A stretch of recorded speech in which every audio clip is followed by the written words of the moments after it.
Bismillahirrahmanirrahim. Assalamualaikum warahmatullahi wabarakatuh. Alhamdulillahi wa kafa, wassalatu wassalamu ala nabiyyina al-mustafa Muhammad wa ala alihi wa sahbihi ahli sidqi wa tuqa wal wafa. Asyhadu an la ilaha illallah wahdahu la syarika lah wa asyhadu anna Muhammadan abduhu wa rasuluh la nabiyya ba'dah. Allahumma salli wa sallim wa barik ala sayyidina Muhammad wa ala alihi wa ashabihi ajma'in wa man tabi'ahu wa wala. Subhanaka la ilma lana illa ma 'allamtana innaka antal alimul hakim. Wala hawla wala quwwata illa billahil aliyyil azim. Shadaqallahul azim. Amma ba'd. Bapak Ibu, orang tua saya yang saya muliakan dan dirahmati Allah Subhanahu wa taala. Alhamdulillah, kita ucapkan sebagai ungkapan rasa syukur kita kehadirat Allah Subhanahu wa taala. Salawat dan salam kita hadiahkan kepada junjungan kita Nabi Muhammad sallallahu alaihi wa alihi wasallam.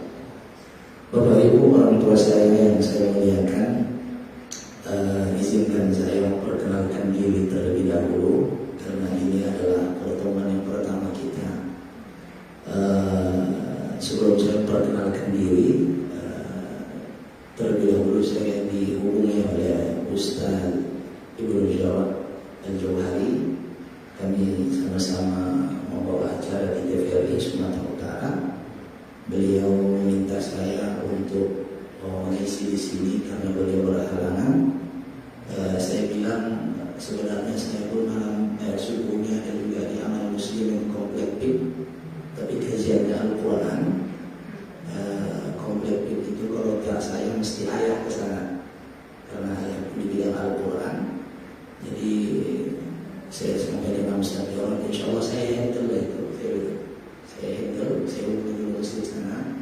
Kemudian mereka menggantikan karena Al-Quran temanya setiap Ahad pekan keempat. Ternyata rupanya judulnya di sini ekonomi syariah. Setiap orang kalau saya ekonomi syariah awalnya. Baru saya dihubungi oleh Pak Nazir, judulnya Ustaz apa Pak boleh Ustaz? Mau ganti tak apa? Tapi saya bilang kita coba ekonomi syariah. Karena basic saya Quran hadis. Saya di Fakultas Usuluddin UIN Sumatera Utara, dosen ilmu Al-Quran dan tafsir, MTH Master Tafsir Hadis. Nama saya Yuzedi Usman. Usman itu singkatan nama ayah saya. Kalau Bapak Ibu kenal Ustaz bin Amar yang belasan tahun mengajar di TVRI, masa dulu. Jadi bidang Quran lah. Alhamdulillah saya pun mengikuti langkah orang tua saya. Mudah-mudahan istiqomah. Bapak Ibu, orang tua saya sudah berkeluarga, anak mau 3 lagi. Anak mau 3, mohon doa dalam waktu dekat insya Allah. Dan sudah ketiga ini. Habis ya perkenalannya. Saya mau bertanya lagi. Kalau alamat tadi Pak Nazir bertanya, alamat di Jalan Pelajar. Jalan Pelajar pas di depan komplek perumahan Kuningan. Sebelum pesantren Al-Kausar Al-Akbar. Pelajar ujung. Kalau di orang pelajar ujung dari Kelaten sampai ujung ada pelajar juga. Dan Bapak Ibu, orang tua saya sangat menarik sekali sebenarnya tentang ekonomi syariah. Inilah sebenarnya jihad yang terbesar. Ya, kalau dulu mengangkat senjata, ya, tapi sekarang ini adalah jihad ekonomi. Kita ini meskipun punya profesi yang berbeda-beda, tapi mesti berkecimpung dalam bidang ekonomi. Bapak Ibu, orang tua saya muliakan, dan inilah salah satu keberkahan dalam hidup. Jadi kalau penghasilan dari usaha penghasilan dari usaha itu mengikuti sunnah Rasulullah SAW. Rasulullah SAW berdagang handal ya. Itulah yang membuat Sayyidah Khadijah jatuh cinta kepada Rasulullah SAW. Ketika ditanya orang kepercayaan Sayyidah Khadijah binti Khuwailid, masalah kenapa kok semakin laris barang dagangan kita? Siapa pemuda yang yang bekerja? Ternyata terpukau Sayyidah Khadijah ketika diceritakan bahwa Nabi Muhammad SAW orang yang jujur, orang yang bagus dalam berdagang. Sehingga ketika itu Sayyidah Khadijah jatuh cinta kepada Nabi Muhammad SAW. Tertahu umur 25 sampai 40 tahun. Rasulullah waktu itu berumur 25 dan Sayyidah Khadijah binti Khuwailid umur 40 tahun. Nabi kita Muhammad SAW juga punya latar belakang orang-orang yang pebisnis. Salah satunya adalah kakek Rasulullah SAW, Abdul Muttalib. Abdul Muttalib memiliki pengaruh atau kekuasaan siqayatul haji wa imaratuh, yaitu memberi makan dan minum para jemaah. Jadi Bapak Ibu orang tua saya dulu sudah ada ritual tawaf sa'i, sudah ada. Begitu datang jemaah di dalam Masjidil Haram, itu makan minum difasilitasi. Dan waktu itu adalah keturunan dari Nabi Muhammad SAW, Abdul Muttalib. Tapi ketika Rasulullah SAW menyampaikan risalah yang bertentangan dengan keyakinan nenek moyang orang-orang Quraisy ketika itu, Rasulullah SAW diintimidasi, disakiti, dicaci, bahkan diusir. Tapi Rasul tidak keluar dari Makkah sebelum perintah Allah Subhanahu Wa Taala untuk berhijrah.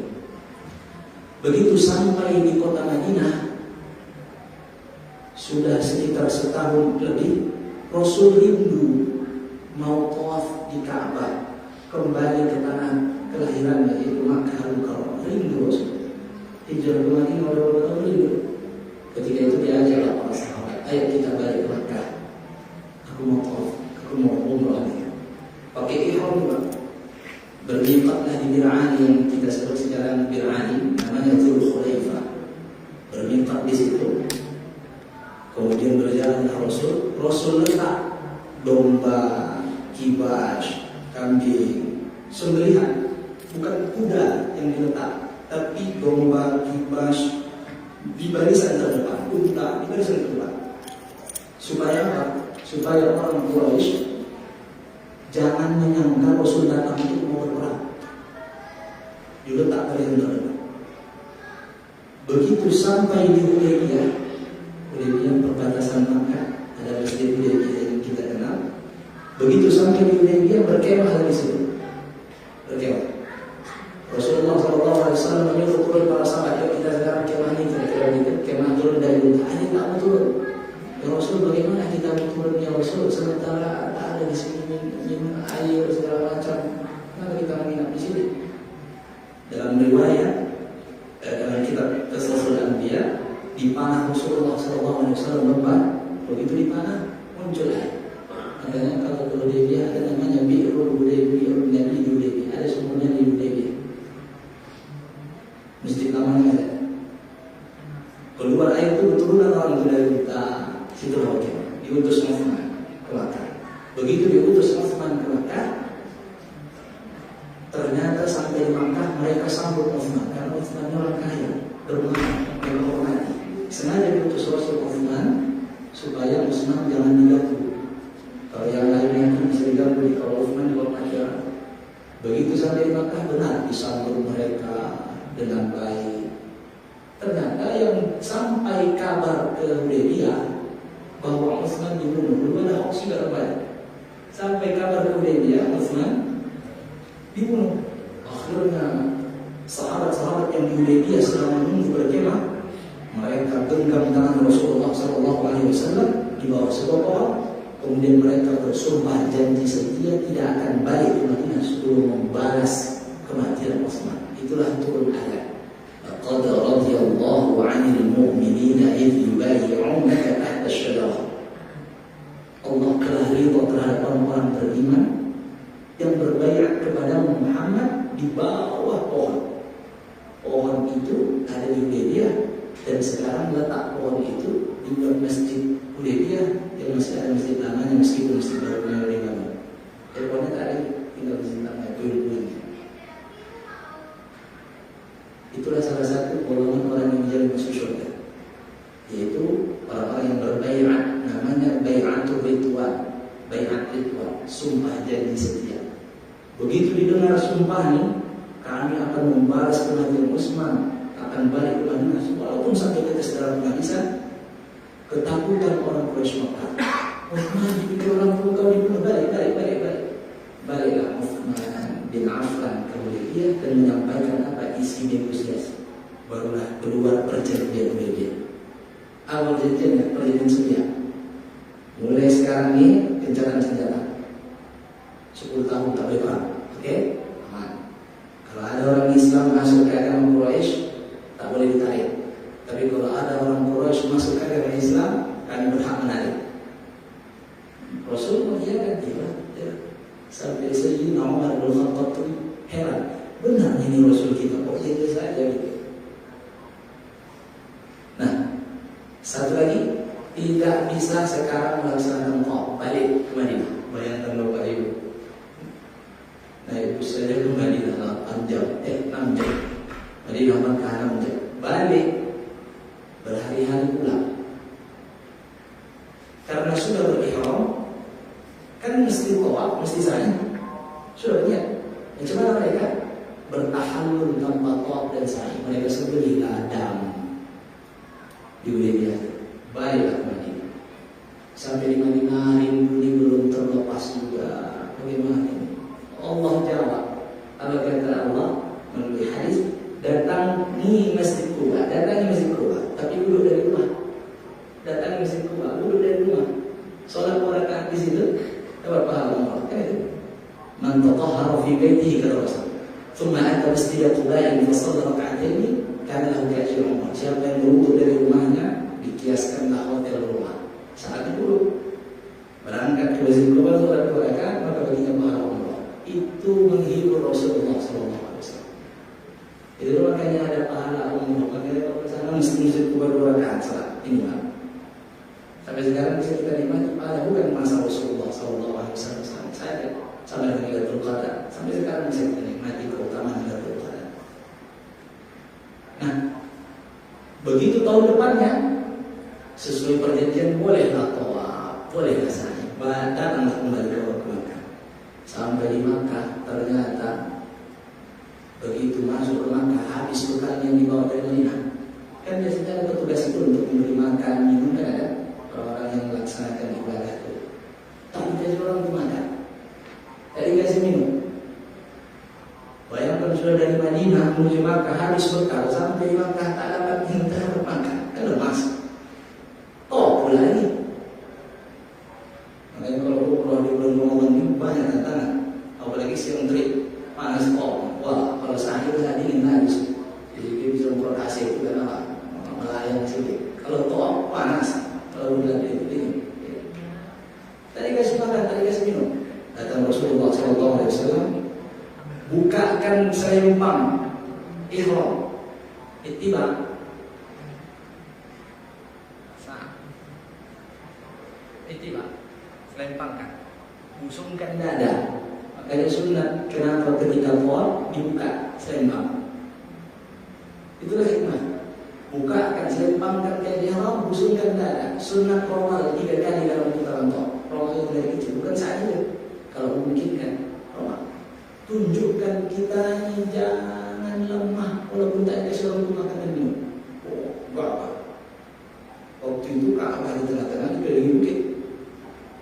Menonton orang itu, tengok orang itu. Kalau masalah dia, buat tambah Ka'bah depan. Tapi 3 kali putaran saja.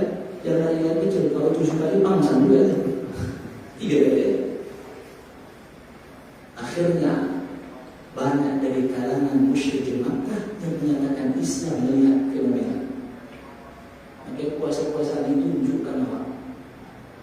Tapi jaga hati.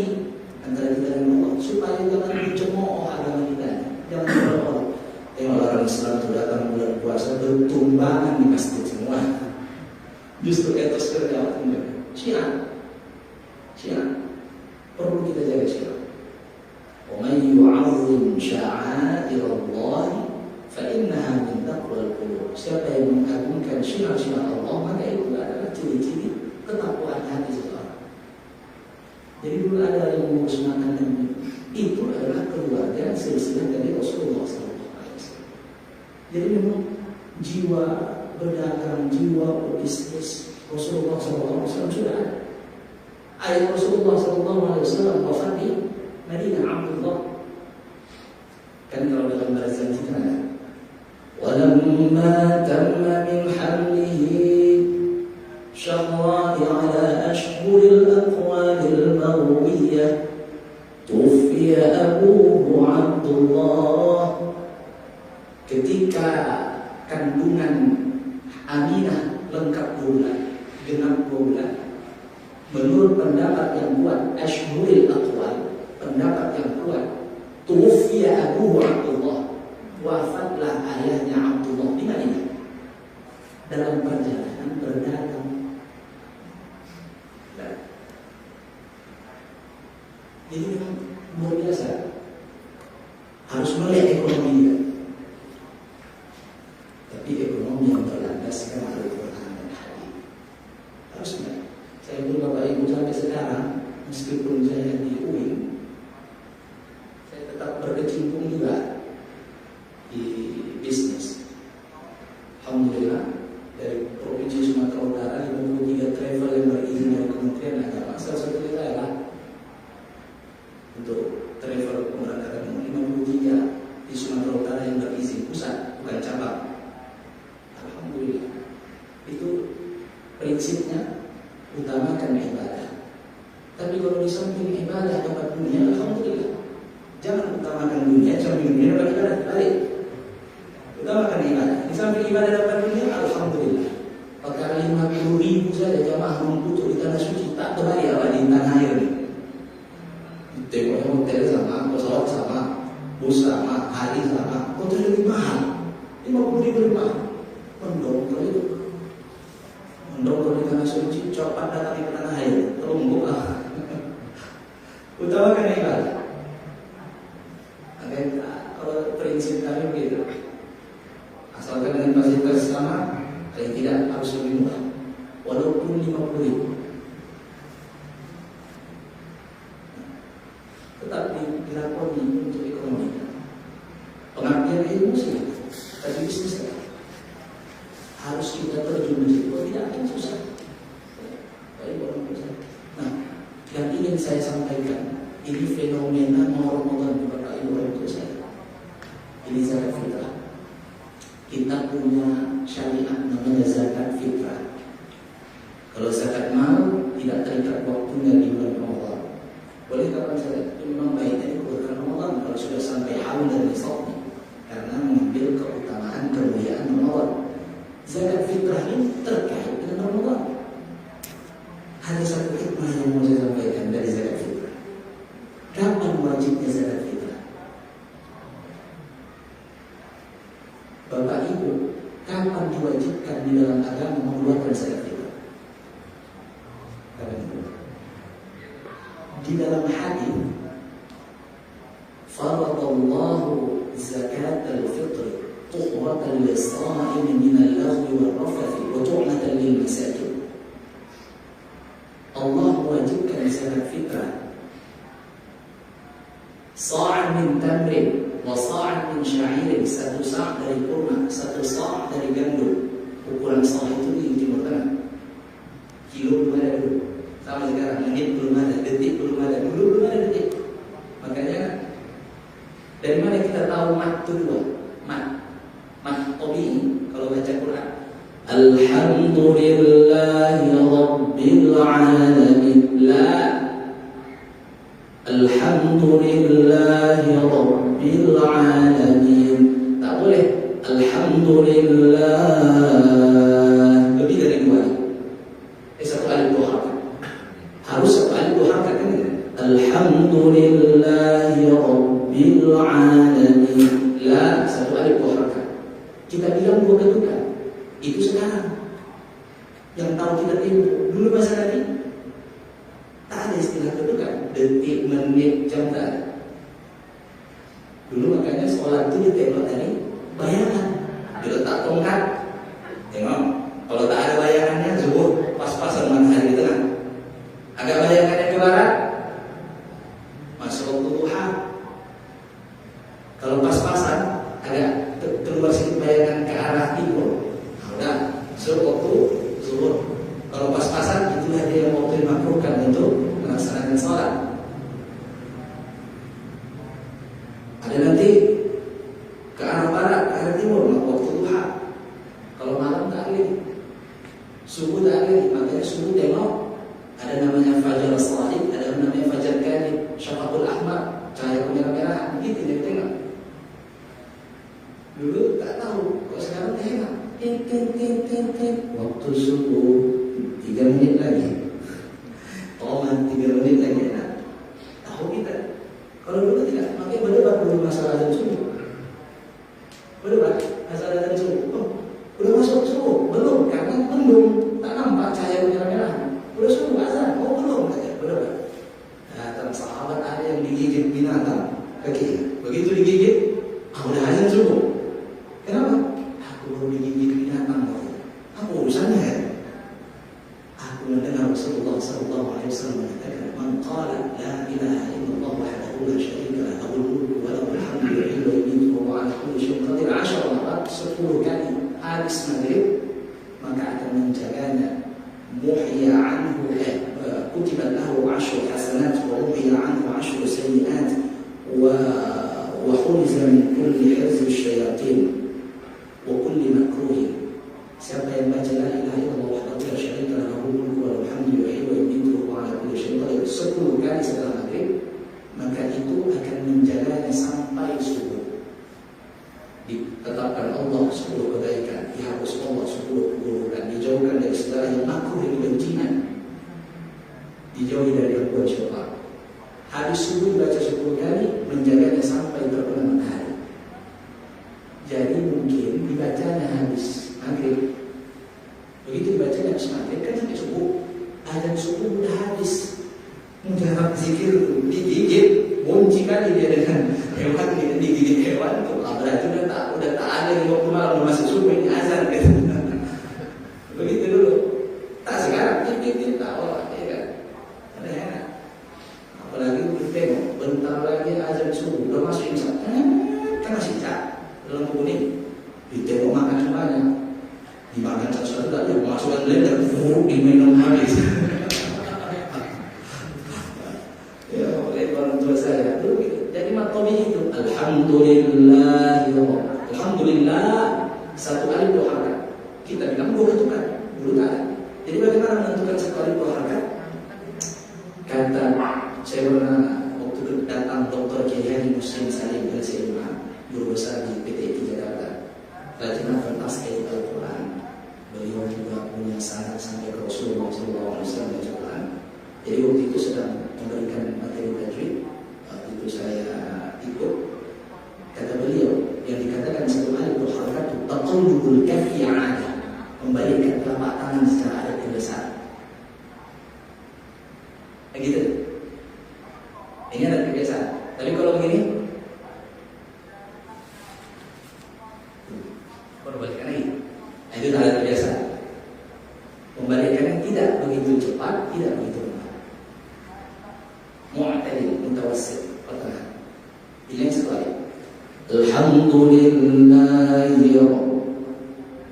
Kalau kita untuk memudahkan pemahaman guru tajwid, alhamdulillahi sama dengan membaca alif lam mim. Kan begitu? Yasin, Yasin, yang berapa? Satu alif 2 harakat. Sin maksimal 3 alif 6 harakat. Yasin. Begitu. Jangan terbalik, jangan dia hanya 6 sin yang dulu. Yasin. Terbalik. Panjang pendek ini dulu tak perlu kembali ke itu sekarang dah ada. Nah, jadi dulu satu sok tangan, satu sok gandum. Disuruh Allah satu sok tangan, satu sok gandum. ukurannya sekitar ada yang mengatakan kalau dalam mazhab Syafi'i 2,8, 2,7, 2,8. Dalam mazhab Hanafi 3,8. Masing-masing memahami dari satu soal. Karena lain negara lain soalnya, lain timbangannya, ritolnya lain. Nah, untuk apa? Tuhratan lisa'im, untuk mensucikan orang yang berpuasa minal lagwi wal rafath, dari perkataan yang tak baik, perbuatan yang tak baik. Kita ini puasa, boleh jadi ada pernah menggunjing. Kita ini puasa pernah berdusta. Kita ini puasa pernah berburuk sangka. Kita ini puasa pernah berdosa. Waktu berpuasa berdosa. Ikut juga, puasa juga, dosa jalan juga. Tapi bertobat, jangan pula ya aku kan berzakat bersihnya kita boleh. Silap awak, menggibah pula, aduh berdusta pula, astagfirullahaladzim. Nanti pas zakat fitrah bersih lagi.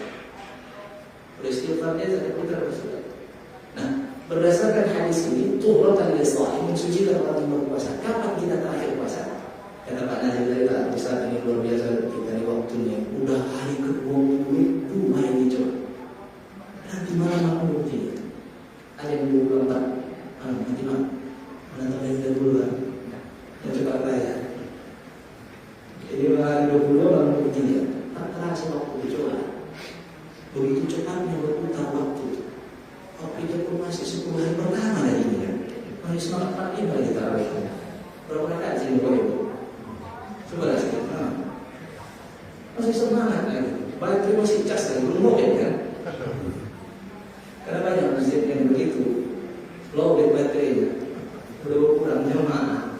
Saking banyak jemaah membludak ke rumah, maksudnya di rumah tak ada masjid. Dari Bapak Ibu, terakhir kita berpuasa itu kalau 29, 29, kalau 30, 30. Berarti waktu wajibnya berzakat adalah ketika terbenamnya matahari di akhir Ramadan. Misalnya hari ini hari terakhir kita Ramadan, maka maghrib nanti itulah wajib zakat kita. Kalau meninggal dia asar, belum sampai waktu berbuka, maka tak wajib zakat kita. Berdasarkan hadis. Baik. Meninggal dia asar, tak ikut dia berbuka terakhir, maka tak wajib bagi zakat kita.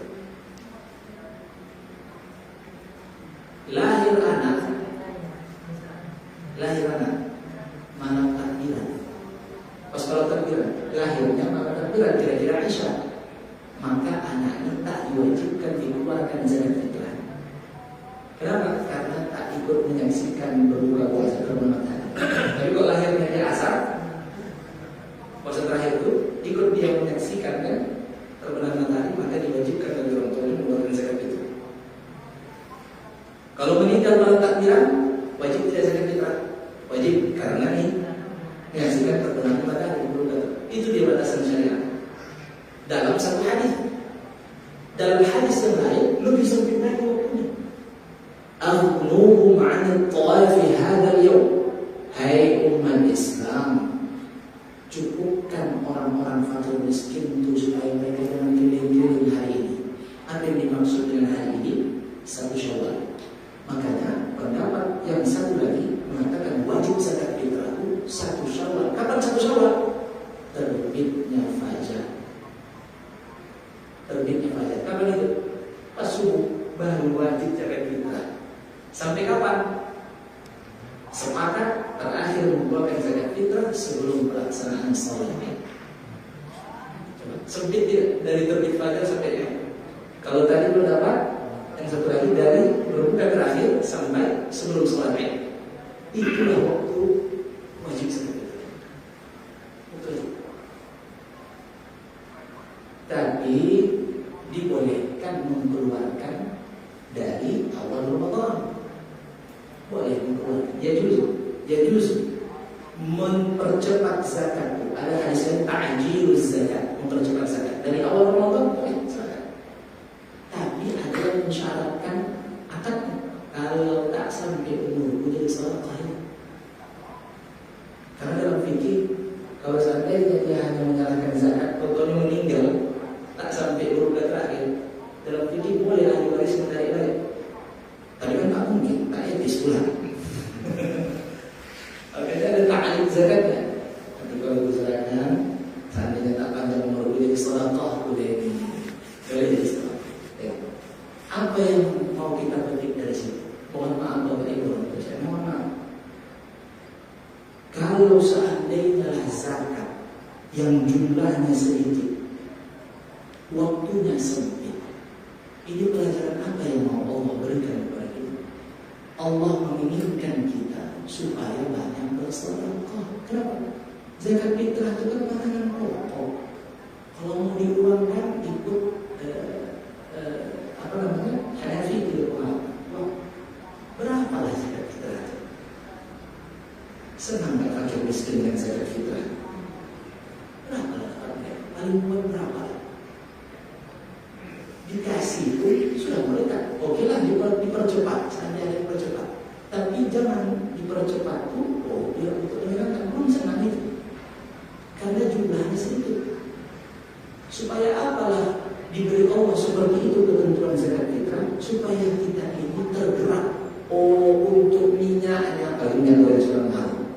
Oh, untuk gasnya. Oh, untuk lauknya. Oh, belum lagi bagi anak-anaknya.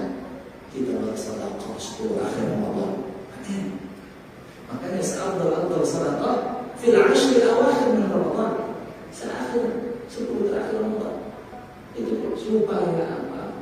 Supaya merata. Zakat ini luar biasa. Alhamdulillah luar biasa memberikan kesenangan. Ahli zakat, ahli zakat kita masuk. Ini yang dikehendaki Allah Subhanahu. Terkadang kan kita dan cukup zakat fitrah, masa kita harus senang kali fakir miskin. Itu supaya tergerak hati kita. Oh iya, berarti aku harus memberikan dirinya begini. Makanya santunan fakir miskin sebelum hari raya itu wajib. Harus santunan sebelum terakhir santunan. Nanti zakat begitu datang malam takbiran, udah ada gasnya, udah ada minyaknya, udah ada lauknya. Sempatlah datang malam takbiran beras dari gongseng saja lah, minyak goreng tak ada, gas tak ada. Ini tak ada. Tapi udah dikasih sebelum terakhir, entah malam 25 dikasih, malam 23 sempat belanja, macam tadi malam. Saya coba macet saya di JCB juga. Ini saya di perumahan Johor bisa, Johor Nazir. Saya coba saya di sini. Terakhir saya WA Pak, minta izin saya terima di JCB ini. Tak kejar saya, belum saya Pak. Macet tak saya perkirakan malam minggu biasanya. Malam minggu sebelumnya amannya atau minggu. Bisa pikir, udahlah menunggu saja lah. Jadi Bapak Ibu orang tua saya supaya senang juga mereka begitu. Kesetaraan menyetarakan untuk ekonomi. Begitu hebat Islam mengajarkan kepada kita. Ya, kata Bapak Ibu orang tua saya penuh. Apa arti puasa? Apa hikmah puasanya? Kan itu dia, supaya lebih peka. Coba kita perhatikan Bapak. Ibadah yang disyariatkan oleh Allah semuanya itu melatih kepekaan. Melatih kepekaan. Haji bisa kita bedakan mana yang berstatus. Semua dari tanggal 9 Zulhijjah putih semua. Wukuf di Arafah putih semua. Melontar jumrah Aqabah hari pertama masih berpakai ihram. Begitu saya melontar jumrah Aqabah barulah bertahallul, barulah bisa lepas. Tapi selama wukuf sampai melontar jumrah Aqabah putih semua. Tak ada. Wahai ada juga. Tak sempat-sempat itu mandi. Dari tanggal 9 Zulhijjah sore sudah diangkat kalau tanggal 8 Zulhijjah itu sudah mandi terakhir sampai di Arafah tak mandi, maghrib diangkat lagi ke Musdalifah malam. Besoknya di Mina tak mandi lagi, tak sempat lagi. Itu saja. Pakai minyak wangi tidak bisa. pantangan beliau tahan asam-asam tulis gitu kan, tidur pun macam ikan tumbung, susah ikan tumbung. Coba, tak ada kesempatan. Melatih bersama, sholat berjamaah. Apa tujuannya? Seminggu sekali kita ada wajib sholat berjamaah Jumat. Apa itu kalau diikuti lagi 5 waktu berjamaah? Melatih bersama, berdiri sama tegak sama berdiri, berdiri sama tinggi, sujud sama rendah. Tahu ya?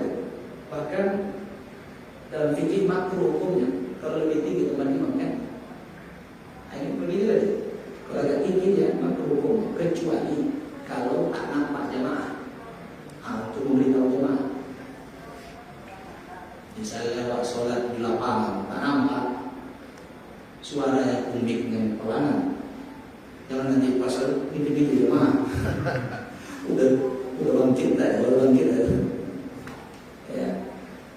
Mulai kita puasa, coba.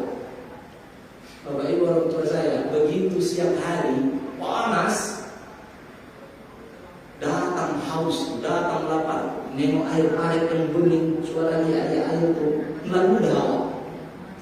Tak lagi ni. Apa yang teringat? Masya Allah. Bagaimana orang yang tak kunjung jelas dia bisa makan di waktu maghrib. Entah nanti dia makan di situ satu sini bukan. Anak-anak remaja tu saya pernah lihat, bang ini kita angkat aja nih ya makanannya. Kenapa? Itu dekat masjid tu bang, di jalan sana itu berkumpul semua, pemulung. Begitu bukan itu orang tu, kalau mereka biasa dikasih itu orang tu, bisa makan. Habis tarawih dia kasih jam 12 banyak kami. Muncul kepekaan. Jadi akhirnya gemar lama bersedekah di akhir Ramadan. Hari pertama digemlek, tahu tak rasanya lapar? Selama ini tahu lapar tidak? Tahu. Tahu haus tahu? Tahu. Rasanya macam mana? Tak tahu. Coba puasa. Hari pertama, oh ya sakit lapar, sakit hausnya. Besok lagi sakit lapar, sakit. Besoknya. Semakin dia berpuasa semakin pekat, semakin tajam dia. Punya empati. Soalnya akhirnya gemar dia berpuasa. Itulah yang biasa. Ya. Makanya kenapa para sahabat sanggup berbuat izah? Wa yu'thiruna 'ala anfusihim walau kana bihim khassasah. Mereka mampu mendahulukan kepentingan orang lain meskipun mereka dalam keadaan kekurangan. Itu kira-kira siapa yang bisa melakukannya? Kalau bukan kepada saudara kandung kita. Adik kita butuh, abang kita butuh, sanggup kita mendahulukan kepentingan walaupun susah. Udah lah kita. Kalau betul-betul susah dan abang dulu sanggup enggaknya. Sanggup apa? Saudara kandung kita sanggup seperti itu. Dengan saudara seiman, kata Allah Subhanahu wa taala, innamal mu'minuna ikhwah. Persaudaraan karena iman lebih tinggi daripada saudara. Dari mana buktinya? Anak yang murtad tak dapat warisan dari orang tua. Berarti persaudaraan seiman lebih tinggi dari saudara. Kata Imam Ali As-Sabuni dalam kitab Sahabatul Tasik, ini menunjukkan akidah lebih tinggi dari saudara-saudara. Akidah kita ini lebih kuat, Pak. Itu. Makanya sanggup para sahabat itu begitu nampak orang muhajirin yang datang ke Madinah. Dari muhajirin datang ke Madinah. Sampai di Madinah tak ada bawa barang berharga, cuma pakaian yang melekat di badan. Iya kan?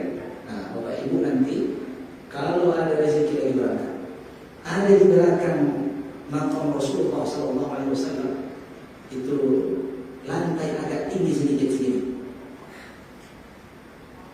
Agak tinggi, bukan di robot, agak tinggi sedikit. Lantai itu sengaja dibuat tinggi untuk mengingatkan kita untuk menjadi sejarah. Itulah tempat Ahlus Suffah. Di dalam sejarah Islam terkenal, Ahlus Suffah itu adalah orang-orang Makkah yang hijrah ke Madinah. Mereka tinggalkan harta mereka, kedudukan mereka, hanya pakaian mereka tinggal. Salah satu yang tinggal di situ Abu Hurairah radhiyallahu anhu, yang kita kenal namanya Abdurrahman bin Sakhar. Abdurrahman bin Sakhar, Abu Hurairah, sahabat yang paling banyak meriwayatkan hadis dari Rasulullah SAW. Peringkat pertama, Sahabat yang paling banyak meriwayatkan hadis. Yang kedua, Sayyidah Aisyah radhiyallahu anha. Yang ketiga, Amr bin As. Jadi Abu Hurairah tinggal. Asalkan ada perintah perang, kita mau diserang. Orang kafir datang, musyrikin datang ke Madinah, kita mau diserang. Orang tidak berubah meninggalkan senjata, barisan terdepan. Tadi dipikirkan Pak. Di barisan terdepan. Jadi kalau makan siang, makan malam, itu berbeda. Harus lupa, sahabat. Mau mana? Ambil lagi. Dulu kan ada budak yang belum merdeka. Ini ada budak, mau budak? Ambil budak. Akhirnya dia ambil kan? Saling waris. Bisa mereka menganggap itu seperti saudara kandung. Itulah yang dituntut dalam bagaimana kita bisa lebih dan ganjaran orang yang menyenangkan orang muslim itu adalah ibadah yang paling afdal setelah ibadah wajib. Dan ibadah yang paling dicintai dan disukai oleh Allah Subhanahu wa taala. Menyenangkan orang apapun cara. Ada hadis diriwayatkan oleh Imam Ibnu Majah. Ahabbul a'mal ila Allah taala idkhalu sururi al muslim. Amal yang paling dicintai dan disukai oleh Allah Subhanahu wa taala memasukkan kebahagiaan dalam diri seorang muslim. Bahkan Rasul langsung memberi contoh. Wali'an amshira ma'a rajulin fi hajatin ahabbu ilayya min an a'takifa fi masjid hadha syahr. Kalau ada orang minta tolong sama aku, kata Rasulullah, minta kawani an amshira, ku temani dia berjalan memenuhi hajatnya, kata Rasulullah, ahabbu ilayya, lebih ku cintai, lebih ku pilih, lebih ku sukai min an a'takifa, daripada aku i'tikaf di masjid hadha syahr, di masjidku ini, masjid Nabawi sebulan. Masya Allah. Coba. Berbeda tidak? Kita ada zakat bersedekah. Banyak kita. Bahkan orang yang meninggal dunia sebulan i'tikaf. Kira-kira kalau haji berapa hari di Madinah? 9 hari. 8 hari. 40 kali waktu berjamaah udah diangkat kau pulang ke Indonesia. Ini sebulan ya tingkat lebih pilih terus. Kalau dia kini nih, pernah kejadian Pak, ada nenek tak sanggup dia ke masjid, udah capek kakinya, cuma tak berani tinggal di kamar sendirian. Diminta aja ibu jangan ke masjid, kawan aku. Aku tak bisa tidur di kamar. Pernah mulai masuk petugas kebersihan di kamar. Takut lah dia cuma datang ibu ini, apa banyak? Seandainya pergi lah ibu, masih kuncinya dia rasa kunci dari luar nih. Ketakutan nenek pergi dari masjid berjamaah. Kira-kira macam mana? Ketakutan waktu nenek jadi masjid. Kira-kira macam mana? Mana yang terbaik bagi? Udahlah, jaga nenek. Dan datang nanti kawan, aku sholat atau aku sholat sini.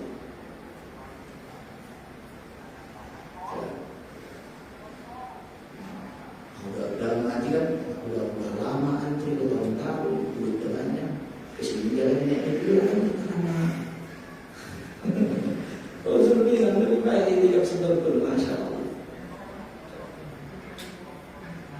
Dalam fikih boleh kita membatalkan sholat demi menyelamatkan orang. Dalam fikih. Contohnya mana? Sholat Allahu Akbar. Lewat orang bertanya ambil. Di depan ada sumur. Baik sholat nih. Apa yang kita lakukan? Jangan batalkan dulu. Tahapnya apa itu? Beri isyarat dia supaya tahu dia. Bagaimana caranya? Keraskan bacaan, jalankan bacaan, sentak bacaan. Bismillahirrahmanirrahim. Alhamdulillahirrahmanirrahim.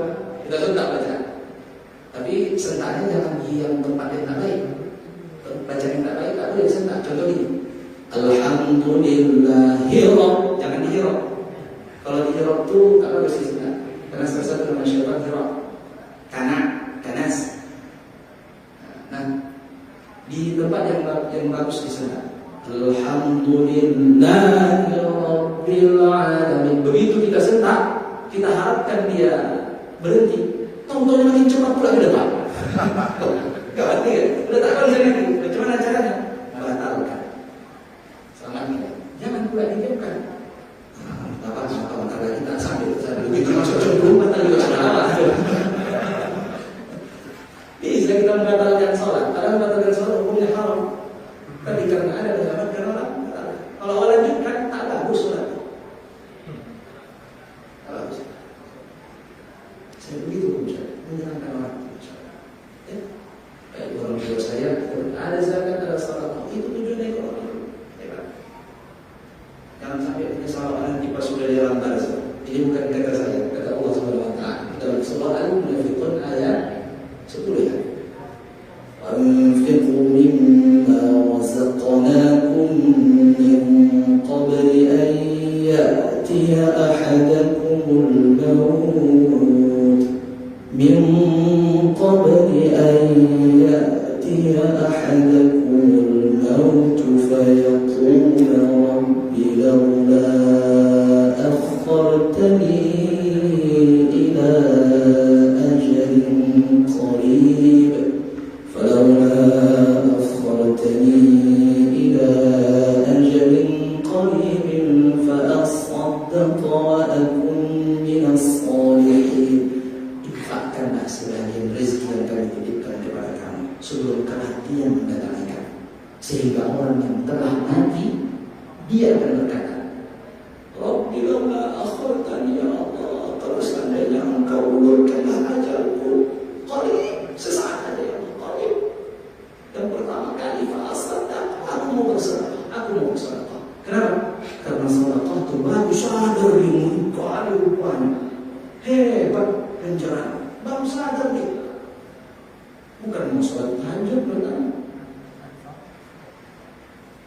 bukan mau sholat tahajud, tapi yang diminta seperti sadar.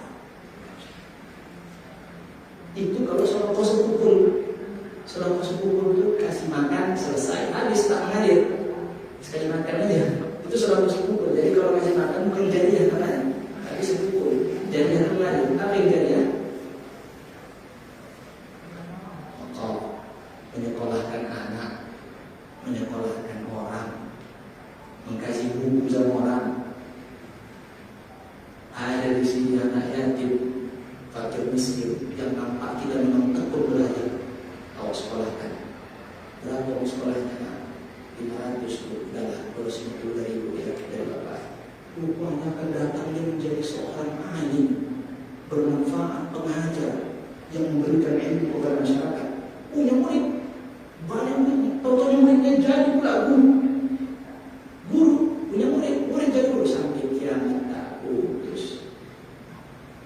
Ada asbab sampai itulah yang mengalir. Sepukul saja luar biasa, apalagi yang mengalir. Masya Allah. Kalau itu ditanamkan, amanlah itu umat Islam. Aman. Jangan pernah kayak bisa ngomong bakhil itu juga setan tahun ini. Alamat puasa itu tak diterima. Kalau mau limpah tidur juga, tapi kalau di sini tempatnya insyaallah, iya kan? Nah, senyumnya tanda yakin saya. Nah, kira ya, pakai pertanyaan nih, Pak. Pakai nih, mau pakai. Nah, silakan. Kelamaan ini saya pikir nih. Udah, kalau mau tak apa ya. Kalau makan pula. Kalau hari biasa barulah pening jam sekarang itu pening. Tapi saya juga kalau Ramadan ini tak sempat punya besar tadi. Habis satu ini udah nyesak-nyesak deh. Baik. Kalau ada pertanyaan silakan kembali. Silakan. Pemerintah menetapkan perbedaan pelaksanaan puasa. Artinya perbedaan pelaksanaan puasa berbeda. Maka malam-malam Ramadan dan malam-malam Lailatul Qadarnya berbeda, Ustaz. Misalnya malam nanti kita pada 23. Sementara sahabat-sahabat kita dari Muhammadiyah mungkin malam 24 atau malam yang genap. Itu cuman mana yang menyikapi Ustaz? Yang pertama Ustaz. Yang keduanya Pak Ustaz, sebagai badan ambil kita, masjid kita ini, kapan batasan akhir kita menyerahkannya kepada yang berhak menerimanya Pak Ustaz? Terima kasih Pak Ustaz. Assalamualaikum warahmatullahi wabarakatuh. Bagus pertanyaan.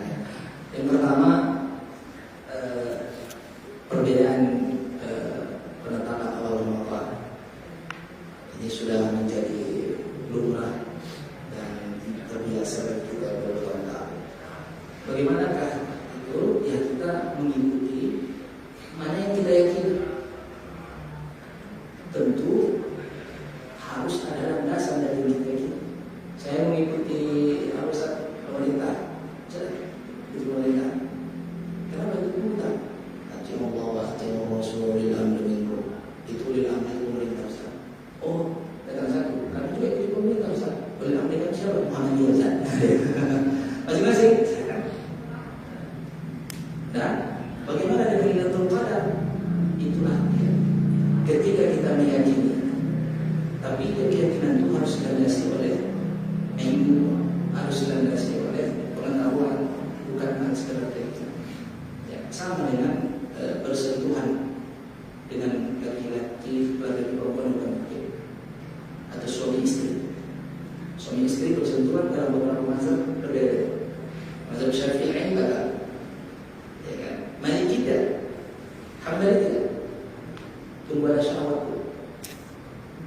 Kan gitu. Kalau menyentuh istrinya tak ada syahwat, tepat. Tapi kalau Syafi'i ada syahwat ataupun tidak, pada asalkan belum kulit sama kulit. Tapi kalau langsung tidak, misalnya ibu habis apa? Mau nak muka bapak, tepat. Ada betul-betul bilang. Bagaimana meyakini apa yang kita nyaman? Oh, menurutku dalam ayat Al-Quran, aula mas'ulun nisa, aula mas'ul itu memang dalam mazhab Syafi'i bersentuhan bukan berarti harus dengan syahwat, bersentuhan aja. Oh, kalau bersentuhan, lebih nyaman. Ketika itu maka itu. Ketika kita meyakini adalah keputusan pemerintah beri amri menurut kita ya, amri. Dan keputusan pemerintah berdasarkan ijma para ulama Indonesia. Gitu. Jadi Lailatul Qadar bagaimana? Allah Subhanahu wa taala tentu memberikan maha kuasa menentukan. Tapi kita harus meyakini. Sama dengan perbedaan kita dengan Arab Saudi. Arab Saudi lebih duluan kan? Dan kita Lailatul Qadar Arab Saudi. Jadi kita di sini jam berapa nih? Jam 7:30. Arab Saudi jam 6:30, 4:30, 3:30. Lagi tahajud mereka. Lagi tahajud. Duluan mereka Lailatul Qadar. Misalnya 21 dan 2 orang. Kita di sini. Allah Subhanahu wa taala. Ya. Jadi tetap dikasih Allah Lailatul Qadar. Makanya Rasulullah SAW fil ashril awakhir, 10 hari terakhir. Tak tahu kita apakah malam ganjil, malam genap, tak di mana Lailatul Qadar. Tapi kebanyakan yang terjadi itu dalam hadis ada mengatakan 27, ada 25, 23. Habis tarawih, tadarus, habis itu tidur kan? Seperti malam bangkit tahajud. Itu dia, ya. Jadi sama dengan ini Pak. Pernah juga ada yang saya imam tarawih, saya wasal Fatihah. Saya wasal Fatihah ini sampai dia ketemu dengan saya. Bismillahirrahmanirrahim. Alhamdulillahirabbil alamin arrahmanir rahim maliki yaumiddin iyyaka na'budu wa iyyaka nasta'in. Sampai situ. Baru saya nafas lagi beginilah sampai Allah. Jadi ada yang bilang kalau kita sambung nanti kan ada jawaban Allah dalam hadis qudsi. Kalau kita katakan alhamdulillah, Allah jawab hamidani 'abdi, hamba memuji. Ar-Rahmanir Rahim athna 'alayya 'abdi, hamba memuji. Maliki yaumiddin najjani, hamba memuji. Jadi kalau disambung bisa, kan baiknya bisa. Jadi saya bilang, Pak, Allah tak terikat dengan selagi dalam ilmu tajwid itu boleh disambung. Tapi kalau tak boleh disambung, jangan. Selagi dia tidak diharamkan untuk disambung, Qur'an Kufah di Irak menyuruh kalau cepat sambungkan Bismillah sampai Maliki yaumiddin. Bismillah satu, alhamdulillah sampai Maliki yaumiddin. Iyyaka na'budu wa iyyaka nasta'in. Ihdinas siratal mustaqim. Bahkan dalam ilmu tajwid ada namanya qiraat bacaan ilmu hadap 15 menit 1 juz. Itu bagi yang hafil, yang betul. Kalau kita jangan coba-coba, biasanya mana? Kita 1 juz 1 jam, itu normal kita. Kalau yang hafil, begitu dia enkol kereta mau ke tempat kerja 1 jam, sampai tempat kerja udah 4 juz dulu lah. Tak sempat. Kapan dia pulang? Dalam sepekan dia harus dikhatam sendiri untuk menjaga hafalan. Rasul pernah sholat habis Fatihah, surahnya setelah Fatihah rakaat pertama itu Al-Baqarah, bayangkan hampir 3 juz. Kalau bacaannya lambat, macam begini, Bismillahirrahmanirrahim. Kalau begitu mungkin udah bubaran Pak. Tinggal di macam. Jadi boleh coba. Asalkan sesuatu. Bagaimana Allah?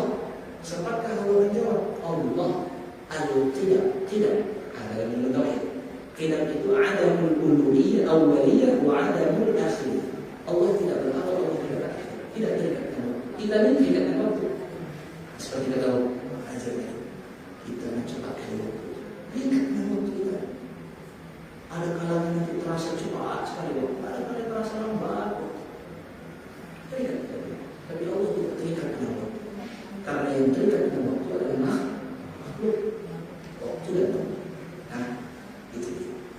Yang kedua tadi, batasan akhir, ambil menyerahkan. Ambil menyerahkan sampai sebelum pelaksanaan sholatnya. Tapi itu sebaiknya kalau ada hal-hal darurat, misal ada mungkin faktor miskin yang turun segala macam, maka ambil dengan alasan darurat ini bukan habis sholat boleh menyerahkan. Tapi bagi amil tidak boleh menutup penerimaan zakat sampai pelaksanaan sholat. Tahu menerima zakat. Jadi seandainya Pak, ini udah diumumkan nih, Bapak Ibu orang tua kami, sesaat lagi kita akan melaksanakan sholat jam 7:30 kita mulai. Begitu mau jam 7:30 mulai, datang orang menyerahkan zakat. Aku baru sempat menyerahkan zakat Pak, kemana zakat? Boleh ditunda, bahkan lebih baik ditunda sholat dulu 20 menit, selesaikan penyerahan zakat. Karena kalau sudah sempat sholat, tak zakat lagi mana? Boleh ditunda. Panggil dulu di sini. Oke, silakan langsung. Ya, kalau seandainya menyerahkan selesai sholat karena ada uzur syara, mungkin yang mustahab ini dia tak bisa sebelum sholat, maka tidak apa-apa, kita akan nanti harus bisa melaksanakan. Tapi untuk menerima zakat tak boleh ditutup sampai selesai pelaksanaan sholat. Itulah arti. Karena waktunya sampai sholat. Jadi kalau seandainya pagi-pagi itu ada orang kesasar, bingung dia menyerahkan kemana, lari ke kabur, maka tunda sebentar sholat untuk menunggu pelaksanaan sholat. Kalau menyerahkannya setelah Idul Fitri bisa boleh nggak? Kalau menyerahkan kepada membagi zakatnya kepada fakir miskin dan orang-orang yang berhak menerimanya itu sampai dengan lewat sholat. Ada usul syarat, misal tak dapat awal lagi fakir miskin, sudah. Kemudian ada fakir miskin, tapi setelah sholat baru usul syarat. Tapi kalau ada tak boleh lah. Begitu sudah selesai penerimaan, sudah oke, serahkan secepatnya. Supaya mereka tadi dalam hadis jangan 1 Syawal keliling-keliling ya, cari lagi. Supaya hari raya juga orang. Makanya malam itu apa? Ditunggu orang tidur. Tak tidur ya, digedor mata tidur pintu dari ambil muslim ini. Ya. Itu menurut Ustaz bagaimana? Itu ada pendapat yang begini. Dulu itu diwajibkan itu sebelum itu karena pemberian zakat zaman Nabi itu adalah makanan yang sudah langsung dimakan, kurma dan sebagainya sudah bisa langsung dimakan. Sehingga itu kalau dikasih saat malam itu juga sudah bisa dinikmati oleh orang-orang yang menerima. Tapi kalau sekarang itu kita pemberian dalam bentuk mentah. kalau kemudian saya kasihkan malam itu belum tentu dia memanfaatkan zakat itu, belum tentu dia itu kemudian langsung dimasak kemudian dimakan. Ini makanya kabarnya gimana itu kemudian? Betul. Jadi makanya saya bilang kita pakai beras ini itu tak ada dalam hadis, tapi itu berdasarkan qiyas. Dalam usul fiqh ada namanya qiyas. Dikiaskan. Dari mana dikiaskan? Dari makanan dalam hadis tamar, syair, gandum, kurma. Dan para ulama fikih Imam Mujahid, ini maksudnya apa? Oh, ternyata qutul wataniyah, makanan pokok negeri setempat. Kalau mereka kurma, gandum, kita berarti beras. Makanan pokok setempat. Itu makanan kita beras. Kalau dicari hadis tentang beras ada apa? Ada apa? Qutul wataniyah. Nah, kita ambil beras. Nah, beras, tahunya kita bahwa beras ini satu, tak akan mungkin beras itu bisa menyenangkan orang. Itu tadi saya bilang, digoreng, dimasak lagi, pakai gas lagi. Kan saya bilang, makanya dari mana dapat itu? Sedekah harus berakhir. Dari sekarang mau sedekah, santuni mereka dengan sedekah. Nanti tinggal datang beras, tinggal jual. Gitu. Kalau itu udah terbawa tadi. Nah, kalau di sana tinggal makan, udah enak, tinggal konsumsi. Kita beras. Ya Pak Ustaz. Misalnya masjid kita ini ada musafir Pak Ustaz. Musafir ketika malam itu dia ada di masjid kita. Banyak pembagian nggak ada ya musafir. Yang sudah kita bagikan musafir itu nggak ada lagi yang baru pergi. Karena dia musafir itu yang pertama Ustaz. Yang keduanya kalau misalnya ada yang fakir miskin di tetangga kita, main pulang kampung pula dia gitu. Nah itu kapan penyerahannya? Katanya tahan dulu atau kita kasih sama tetangganya? Itu apa? Nah, baik. Kalau itu hak dia, kalau saat itu tidak bisa dihentikan, apa? Setelah dia menerima, tapi itu hak dia, kan gitu. Apa bagi mengambil setelah? Tapi itu sudah menjadi hak. Tapi kalau itu belum menjadi haknya, misalnya siapa saja yang fakir miskin itu ditentukan. Karena kan ditentukan ini si musafir ini mau dapatnya, si fakir miskin ini mau dapatnya. Kalau tidak ada tempat, kalau itu haknya bisa ditunggu, maka tak apa habis sholatnya dia tinggal ambil. Nah, tapi kalau dia tak ditentukan, bisa belum tahu dia siapa fakir miskin, kan gitu. Siapa haknya? Ada yang lain belum tentukan. Jangan pula yang di luar-luar itu pula. Saya kayak gitu kan. Tapi kalau itu sudah hak dia, cuma dia karena pulang kampung, cuma dia karena hak dia. Kalau setelah itu dia bilang, belum jadi hak dia, setelah gitu. Ya. Jadi Bapak Ibu orang tua saya memang apa namanya? Kalau kita kaji zakat fitrah ini bukan punya kita, iya kan? Makanya dikatakan mustahak yang menerima. Berarti saya hak saya fakir miskin. Kalau hak fakir miskin, kira-kira bapak lah, itu harta bapak, disuruh bapak cukup. Sebaiknya bagaimana?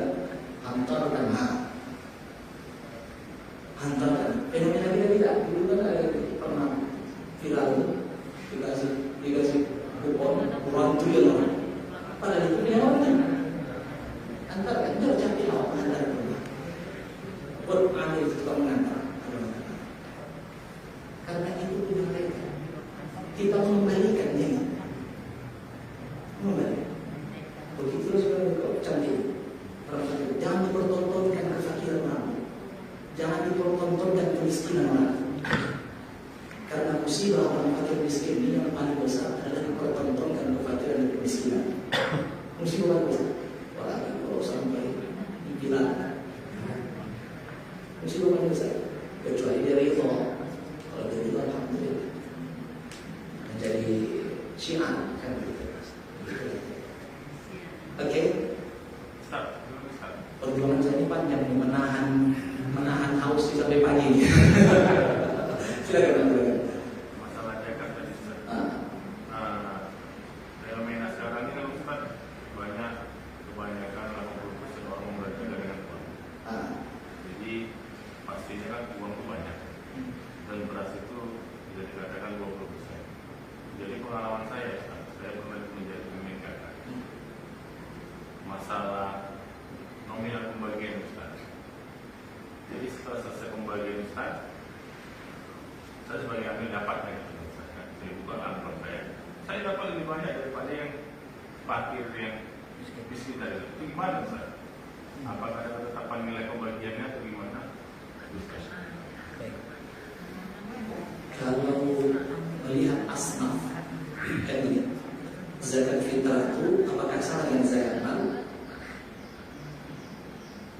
Jumhur mengatakan sama.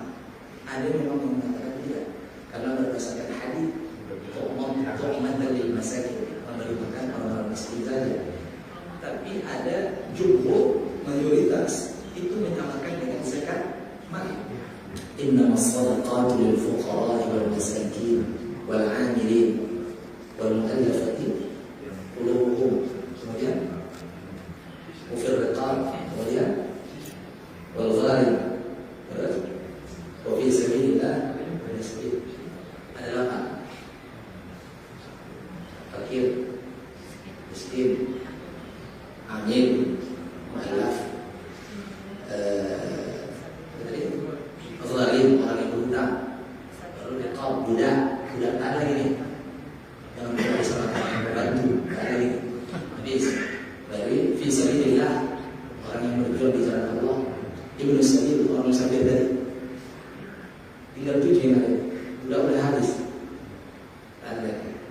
Budak itu pun dulu kalau dikasih, kalau dia dijanjikan oleh tuannya mau dimerdekakan, tapi dengan syarat tebus dia, maka zakat kasihkan supaya dia lepas dari status budak. Nah, jadi ada 8. Amil ada dalamnya. Bagaimana pembagiannya? Kalau berdasarkan urutan, fakir miskin nih, fakir ulang miskin. Kenapa fakir didulukan? Fakir ini lebih parah dari miskin. Beda fakir miskin apa ya? Kalau fakir udah tak punya kerjaan, susah kan? Kalau miskin punya kerjaan tidak cukup, bisa berusaha, tapi tak cukup. Fakir miskin. Amil harus lagi. Sebaiknya memang, sebaiknya apalagi kalau amil itu amil itu orang yang mampu. Sebaiknya memang banyakkan porsi, karena ada hadis yang mengkhususkan tu'man lil masakin, memberikan makan kepada orang-orang miskin. Miskin saja didulukan, apalagi fakir. Karena ada pendapat zakat fitrahnya hanya untuk 2 saja, fakir miskin. Tapi jumhur mayoritas mengkiaskan zakat fitrah dengan zakat mal berdasarkan innamas shadaqatu lil fuqara. Dan juga dapat asma. Makanya kita tetap berpegang kepada pendapat jumhur. Tapi karena ada juga minoritas berpendapat zakat fitrah yang cuma 2, maka menunjukkanlah paling banyak fakir dan miskin. Fakir miskin. Dibaca ya. Ya. Kemudian mohon maaf, amil pun banyak juga selisih pendapat. Amil yang bagaimana yang dapat? Karena amil di situ kajian fikihnya adalah yang dibayar oleh sultan. Siapa sultan? Penguasa.